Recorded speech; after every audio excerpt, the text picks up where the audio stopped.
Hello दोस्तों, good evening. स्वागत है आप सबका शिवकृपा क्लासेज पर। दोस्तों, इस वीडियो में हम लोग बिहार पुलिस कांस्टेबल एग्जाम 2025 के आज शिफ्ट में पूछे सकने वाले most important static GK, GS, miscellaneous और करंट अफेयर्स के प्रश्नों को सॉल्व करेंगे।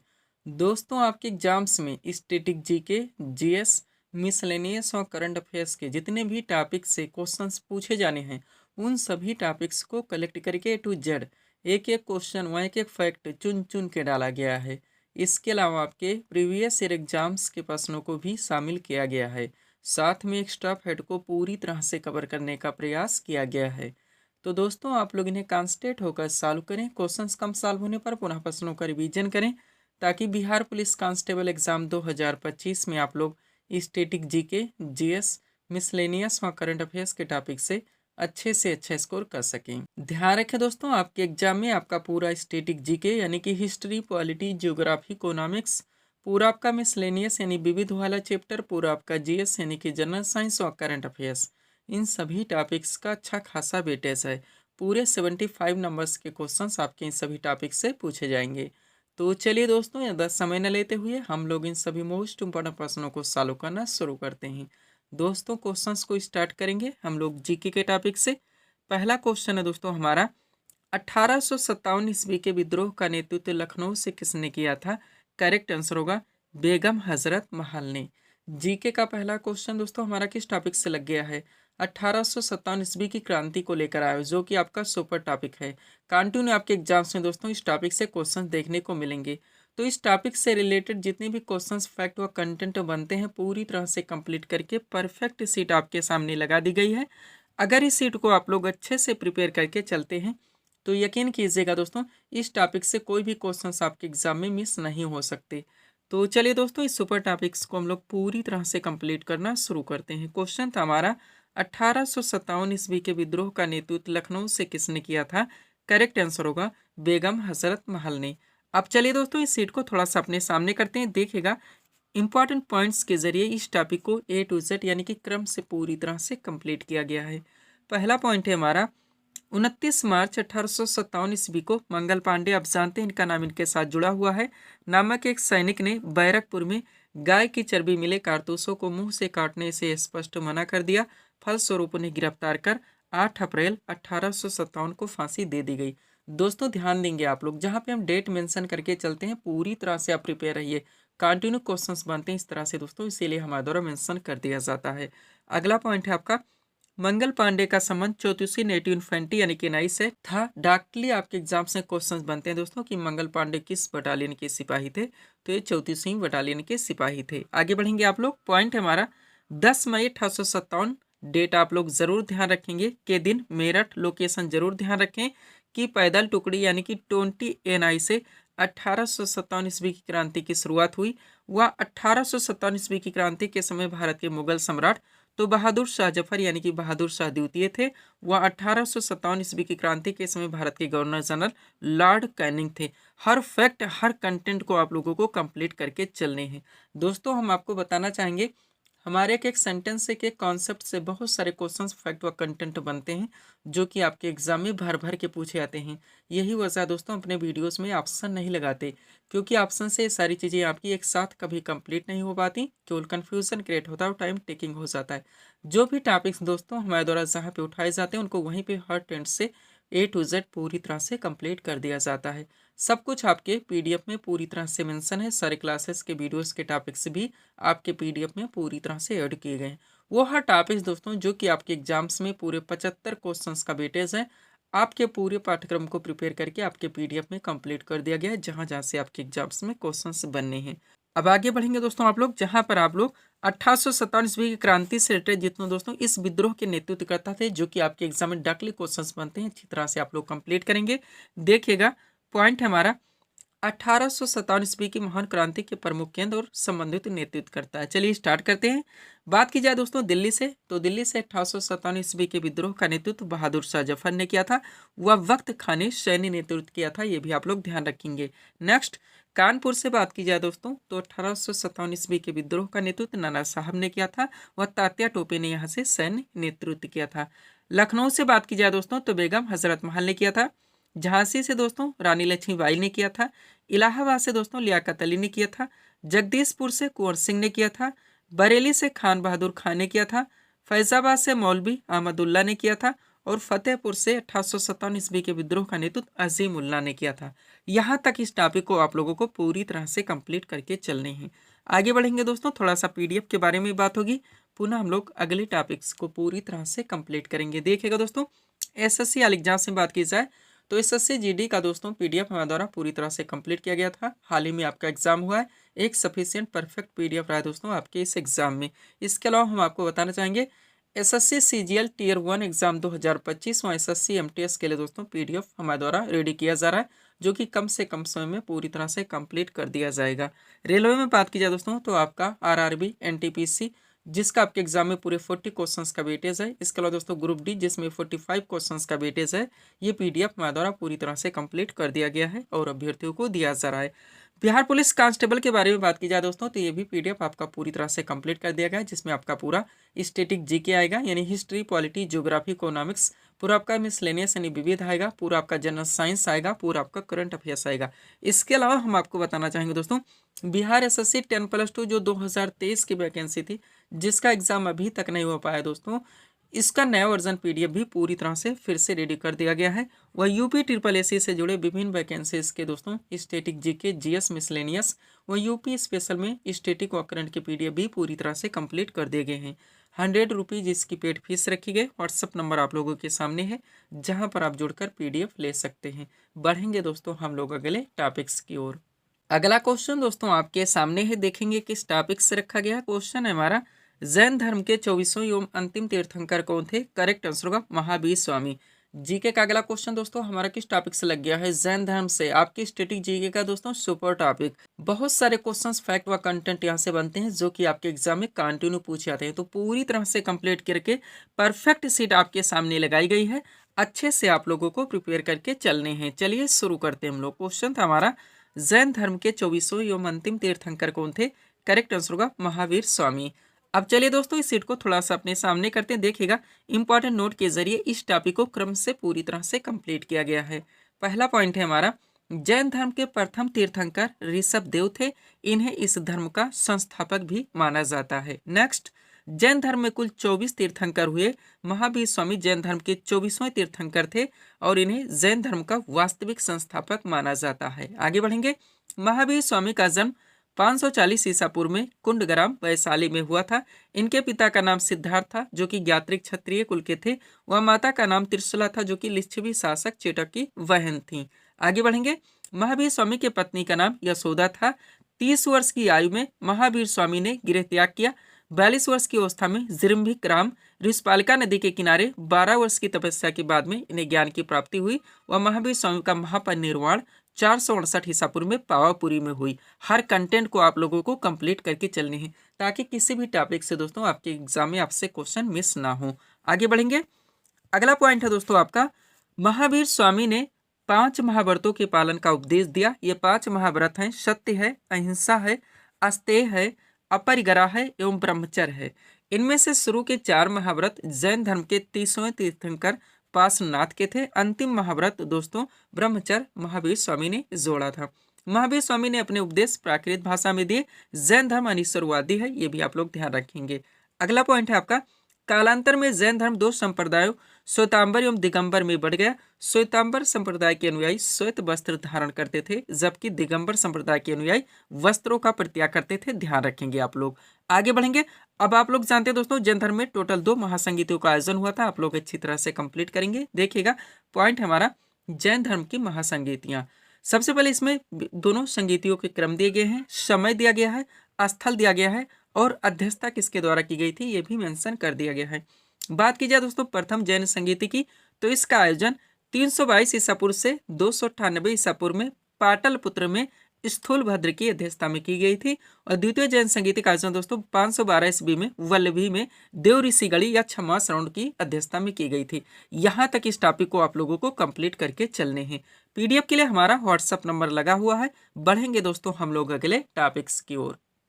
अगला क्वेश्चन दोस्तों आपके सामने है, देखेंगे किस टॉपिक से रखा गया। क्वेश्चन है हमारा, महात्मा बुद्ध ने अपना प्रथम उपदेश कहाँ पर दिया था? करेक्ट आंसर होगा सारनाथ ऋषिपत्तनम में। जीके का अगला क्वेश्चन दोस्तों किस टॉपिक से लग गया? बौद्ध धर्म से। ये भी दोस्तों आपकी स्टेटिक जीके का सुपर टॉपिक है। कंटिन्यू आपके एग्जाम्स के दोस्तों हर शिफ्ट में यहाँ से क्वेश्चन देखने को मिलेंगे, तो कंप्लीट सीट आपके सामने लगाई गई है, अच्छे से आप लोगों को प्रिपेयर करके चलने हैं। चलिए शुरू करते हैं हम लोग। क्वेश्चन था हमारा, महात्मा बुद्ध ने अपना प्रथम उपदेश कहाँ पर दिया था? करेक्ट आंसर होगा सारनाथ ऋषिपत्तनम में। अब चलिए दोस्तों इस सीट को थोड़ा सा अपने सामने करते हैं। देखिएगा इंपॉर्टेंट नोट के जरिए इस टॉपिक को क्रम से पूरी तरह से कंप्लीट किया गया है। पहला पॉइंट है हमारा, गौतम बुद्ध का जन्म कपिलवस्तु के निकट लुम्बिनी में 563 ईसा पूर्व में हुआ था। नेक्स्ट, इनके पिता का नाम शुद्धोधन था जो कि साकेगढ़ के प्रधान थे, और माता का नाम महामाया था जो कि कोलीगढ़ की राजकुमारी थी। अगला पॉइंट है आपका, महात्मा बुद्ध की पत्नी का नाम यशोधरा व पुत्र का नाम राहुल था। महात्मा बुद्ध ने 29 वर्ष की आयु में गृह त्याग किया, जिसे बौद्ध ग्रंथों में महाविनिष्क्रमण के नाम से जाना जाता है। नेक्स्ट, महात्मा बुद्ध को ज्ञान की प्राप्ति 35 वर्ष की अवस्था में उर्वेला निरंजना नदी के किनारे हुई थी। वह महात्मा बुद्ध ने मल्ल गणराज्य की राजधानी कुशीनारा, जिसे वर्तमान कुशीनगर के नाम से जाना जाता है, में 483 ईसा पूर्व में 80 वर्ष की अवस्था में शरीर त्याग दिया, जिसे बौद्ध ग्रंथों में महापरिनिर्वाण कहा जाता है। हर फैक्ट को आप लोगों को प्रिपेयर करके चलने हैं। आगे बढ़िएगा दोस्तों। अगला पॉइंट है आपका, गौतम बुद्ध ने अपना प्रथम उपदेश सारनाथ ऋषिपत्तनम में दिया, जिसे बौद्ध ग्रंथों में धर्म चक्र परिवर्तन के नाम से जाना जाता है। नेक्स्ट, बौद्ध धर्म अनिश्वरवादी तथा अनात्मवादी था। ध्यान रखेंगे, बुद्ध हो गया, संघ हो गया एवं धम्म, ये तीन बौद्ध धर्म के त्रिरत्न है। नेक्स्ट, बौद्ध ग्रंथों में सुप्त पिटक, विनय पिटक और अभिधम्म पिटक को सामूहिक रूप से त्रिपिटक कहा जाता है। वह त्रिपिटक की भाषा पाली है। तीनों पिटक के नाम आप जरूर ध्यान रखेंगे। क्वेश्चन का ट्रेंड अगर चेंज कर दिया जाए, निम्न में से कौन सा दोस्तों त्रिपिटक का खंड नहीं, भाग नहीं, अंग नहीं है?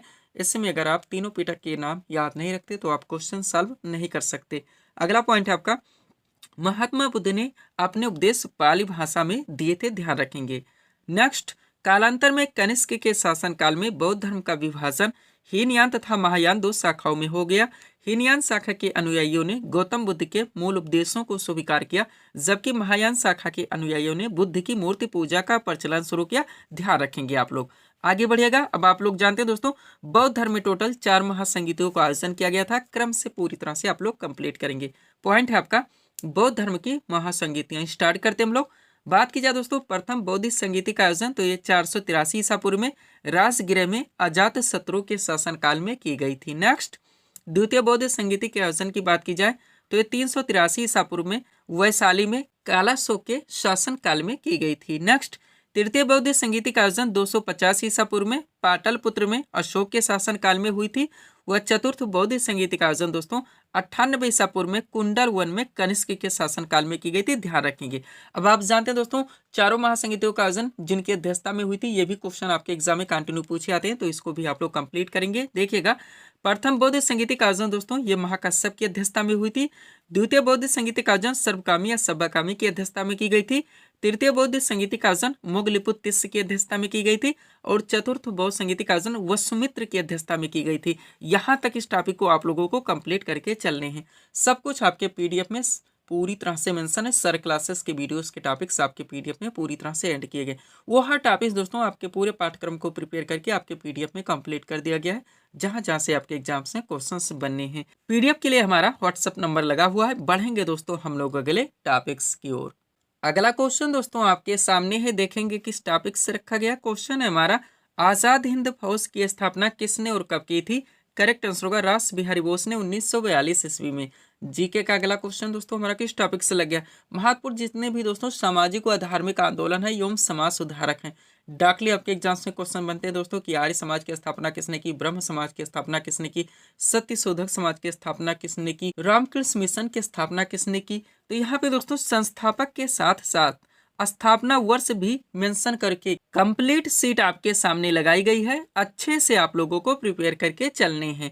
चलिए शुरू करते हैं हम लोग। क्वेश्चन था हमारा, आजाद हिंद फौज की स्थापना किसने और कब की थी?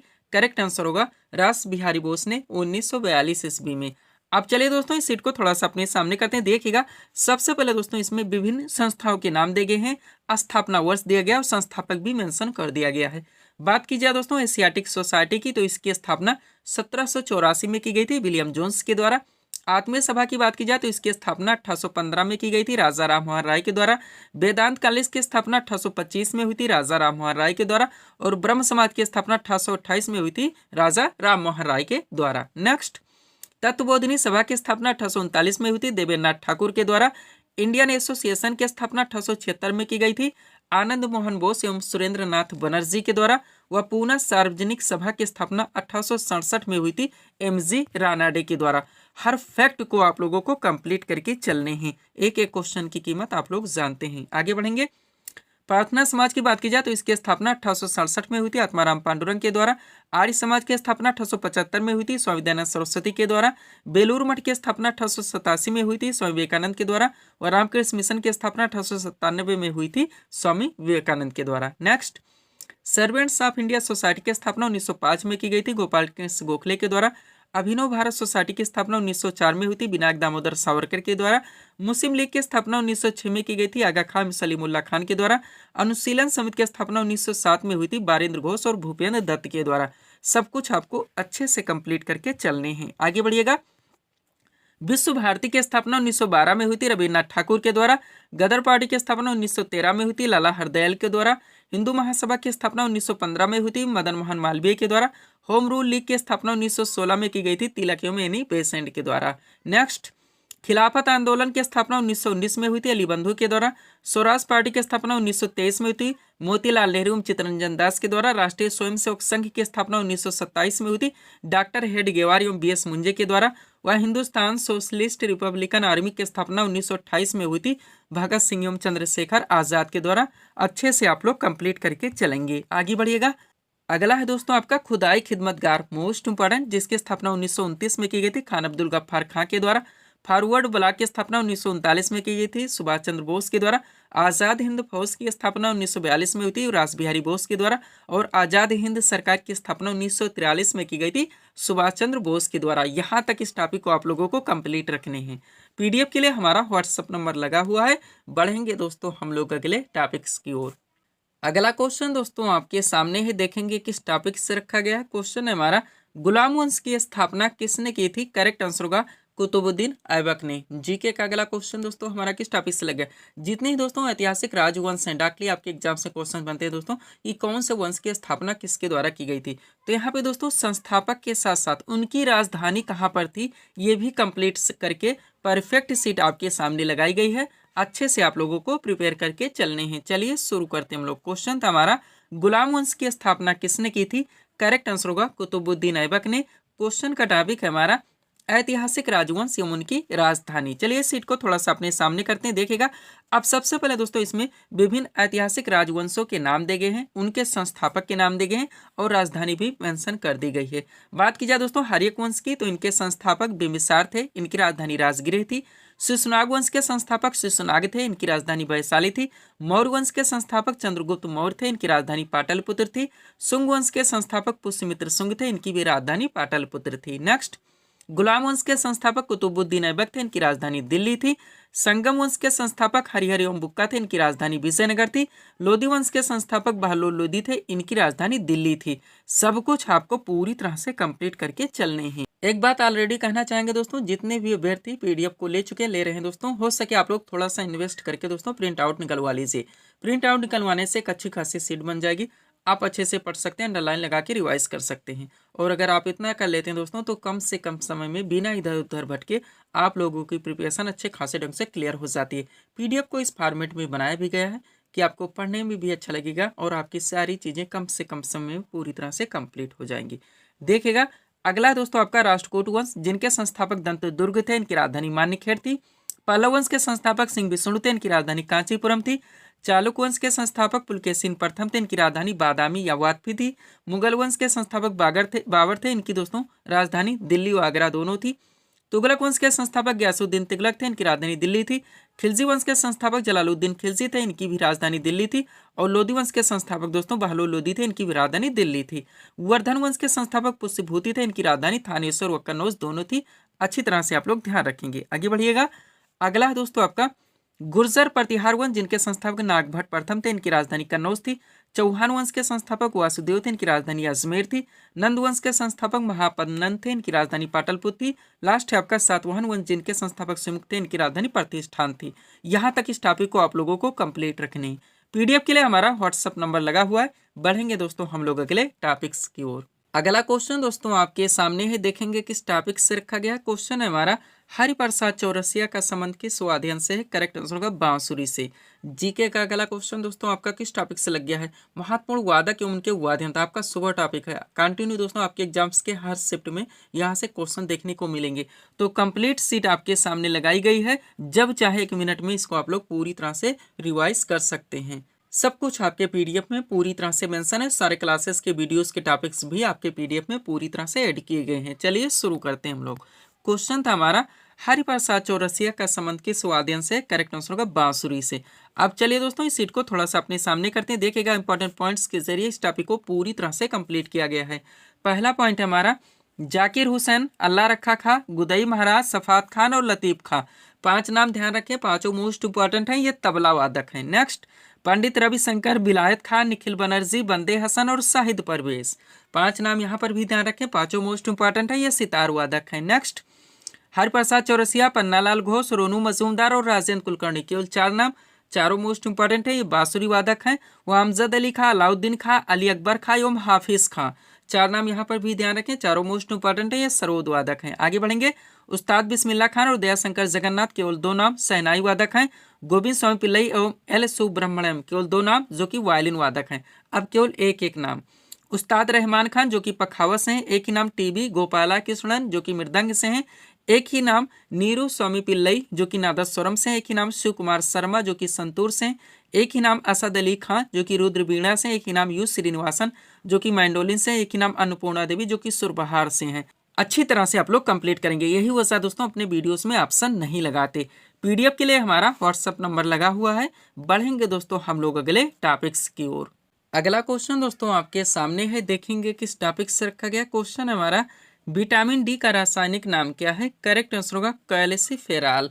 अगला क्वेश्चन दोस्तों आपका किस टॉपिक से लगा? जनरल साइंस में जो आपका दोस्तों सबसे ज्यादा वेटेज का टॉपिक है आपका बायो का टॉपिक, उसमें आपका सुपर टॉपिक है दोस्तों विटामिन। वहां से आपका क्वेश्चन लगाया गया है और विटामिन से रिलेटेड आपके एग्जाम्स के लिए जितने भी क्वेश्चंस बन सकते हैं पूरी तरह से कंप्लीट करके एक सीट आपके सामने लगाई गई है। अच्छे से आप लोगों को कंप्लीट रखने हैं। चलिए शुरू करते हैं हम लोग। क्वेश्चन था हमारा, विटामिन डी का रासायनिक नाम क्या है? करेक्ट आंसर होगा कैल्सिफेरॉल। आप चलिए दोस्तों इस सीट को थोड़ा सा अपने सामने करते हैं। देखिएगा विटामिन से रिलेटेड इंपॉर्टेंट क्वेश्चंस का कलेक्शन हमारा कॉन्सेंट्रेट होकर आप लोगों को सॉल्व करने हैं। पहला क्वेश्चन है हमारा, मछली के लीवर ऑयल में डैश कर दिया गया है, प्रचुर मात्रा में होता है तो विटामिन डी है। नेक्स्ट, घाव को भरने में सहायक विटामिन है तो विटामिन सी है। वह खट्टे फलों का एक समृद्ध स्रोत माना जाता है तो भी विटामिन सी है। नेक्स्ट, कौन कौन से विटामिन दोस्तों जल में घुलनशील हैं? तो विटामिन बी और सी है। वह कौन कौन से विटामिन वसा में घुलनशील हैं? तो विटामिन ए, डी, ई के है। ध्यान रखेंगे आप लोग। अब इस सीट को दोस्तों आप लोगों को अच्छी तरह से कंप्लीट करने हैं, जहां से आपके एग्जाम में दोस्तों कंटिन्यू क्वेश्चन देखने को मिलेंगे। देखिएगा सबसे पहले इसमें दोस्तों विभिन्न विटामिनों के नाम दिए गए हैं, उनके बाद में उनके रासायनिक नाम दिए गए हैं, जहां से आपके एग्जाम में ज्यादा क्वेश्चन बनते हैं। और कौन सी विटामिन की कमी से कौन सा रोग हो सकता है ये भी पूरी तरह से मेंशन कर दिया गया है। बात की जाए विटामिन ए की, तो इसका रासायनिक नाम रेटिनॉल होता है। इसकी कमी से रतौंधी व संक्रमणों का खतरा जैसे रोग हो सकते हैं। विटामिन बी1 का रासायनिक नाम थायमिन होता है। इसकी कमी से बेरी होता है। विटामिन बी2 का दोस्तों रासायनिक नाम राइबोफ्लेविन होता है। इसकी कमी से क्लोसिस नामक रोग होता है। विटामिन बी5 का रासायनिक नाम निकोटिनामाइड होता है। इसकी कमी से पेलाग्रा नामक रोग होता है। विटामिन बी12 का रासायनिक नाम साइनोकोबालामिन होता है। इसकी कमी से प्रवासी आरक्तता होती है। विटामिन सी का रासायनिक नाम एस्कॉर्बिक एसिड है। इसकी कमी से स्कर्वी और मसूड़े का फूलना जैसे रोग हो सकते हैं। और विटामिन डी का रासायनिक नाम कैल्सिफेरॉल होता है। इसकी कमी से रिकेट्स यानी कि कुपोषण जैसे रोग हो सकते हैं। ध्यान रखेंगे आप लोग। आगे बढ़िएगा।